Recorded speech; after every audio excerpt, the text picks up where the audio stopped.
Assalamualaikum students. I am Dr. Shandra and today we discuss chapter number 1 biological molecules practice exercise MCQs in Anis Hussain MDK book.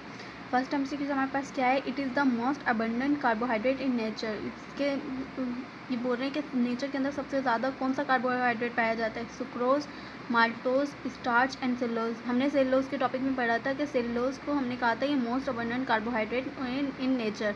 तो इसका answer होगा D.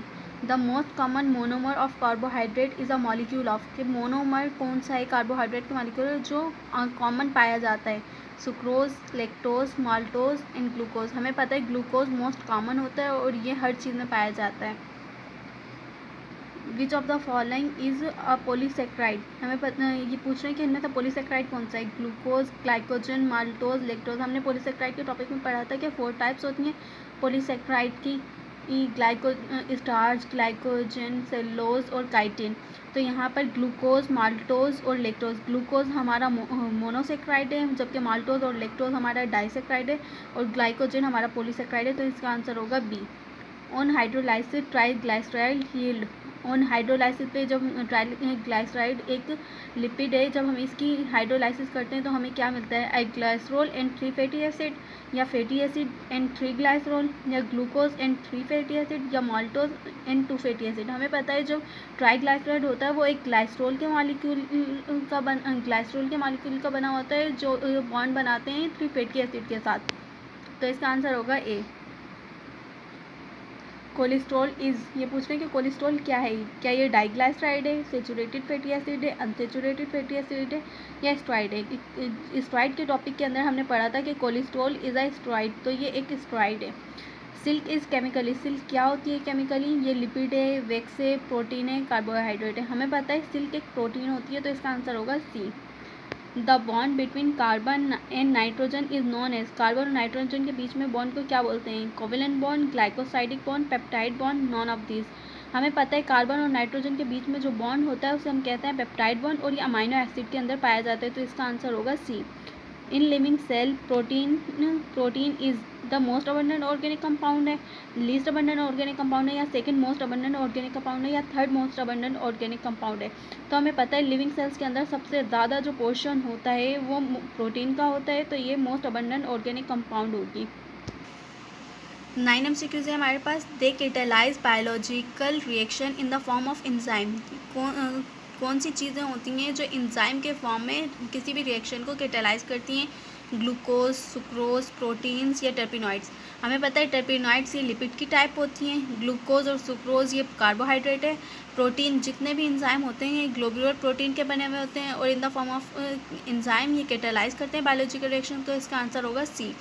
Amino acid in insulin molecule are arranged in. Amino acid insulin के अंदर किस तरह से arrange होते हैं? कितनी चेन्स होती हैं? क्या एक पॉलीपेप्टाइड चेन होती है, या 2 पॉलीपेप्टाइड चेन होती हैं, 3 होती हैं, या 4 पॉलीपेप्टाइड चेन होती हैं? हमने अमाइनो एसिड के टॉपिक में, प्रोटीन के टॉपिक में पढ़ा था कि इंसुलिन 51 अमाइनो एसिड की बनी हुई होती है और ये कंसिस्ट करती है 2 चेन्स के अंदर. एक अल्फा चेन होती है, एक बीटा चेन होती है, जबकि अल्फा चेन कंटेन करती है 21 अमाइनो एसिड और जो बीटा चेन कंटेन करती है वो 30 amino acid.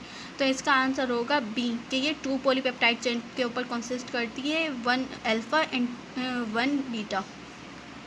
4 polypeptide chains take part in the formation of. 4 polypeptide chain मिलकर क्या बनाती हैं? सेल्यूलोज को बनाती हैं, सिल्क को बनाती हैं, हेमोग्लोबिन को बनाती हैं, डीएनए को बनाती हैं.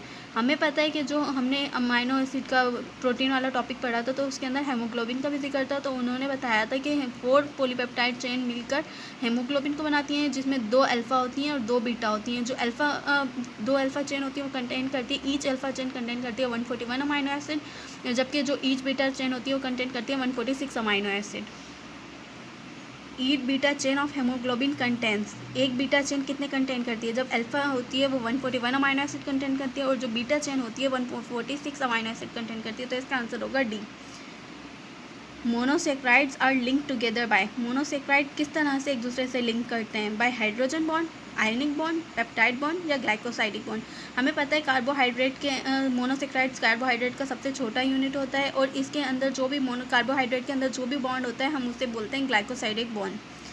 The manner in which different peptide chain are connected determines the, जब डिफरेंट प्रोटीन होती हैं वो डिफरेंट टाइप के मैनर में अरेंज होती हैं तो वो क्या बनाती हैं, size of protein molecule, shape of protein molecule, colour of protein molecule, या बोथ ए एंड बी। हमें पता है जब डिफरेंट प्रोटीन पेप्टाइड चेन्स होती हैं वो डिटरमाइन करती हैं, डिफरेंट कनेक्शन बनाती हैं तो वो साइज ऑफ प्रोटीन और मॉलिक्यूल और शेप ऑफ प्रोटीन मॉलिक्यूल बनाती हैं, तो इसका आंसर होगा D. ग्लाइसरल aldehyde is one of the, ग्लाइसरल aldehyde क्या होता है, ये हेक्सोज है, ट्रायोज है, पेंटोज है या टेट्रोज है। ग्लाइसरल एल्डिहाइड ये एग्जाम्पल है मोनोसेक्राइड की, मोनोसेक्राइड के अंदर, तो ये एक एग्जाम्पल है ट्रायोज का। तो ग्लाइसरल एल्डिहाइड एक ट्रायोज है। Sucrose is formed of, sucrose किन चीज़ों का बना होता है, ग्लूकोज एंड गैलेक्टोज का, ग्लूकोज एंड माल्टोज का, या ग्लूकोज एंड फ्रक्टोज का, फ्रक्टोज एंड गैलेक्टोज का। ग्लूकोज और गैलेक्टोज जब मिलते हैं तो ये लैक्टोज बनाते हैं, जबकि ग्लूकोज और माल्टोज मिलकर कुछ नहीं बनाते, फ्रक्टोज और गैलेक्टोज भी मिलकर कुछ नहीं बनाते, जबकि ग्लूकोज और फ्रक्टोज मिलकर सुक्रोज बनाते हैं, तो इसका आंसर होगा सी।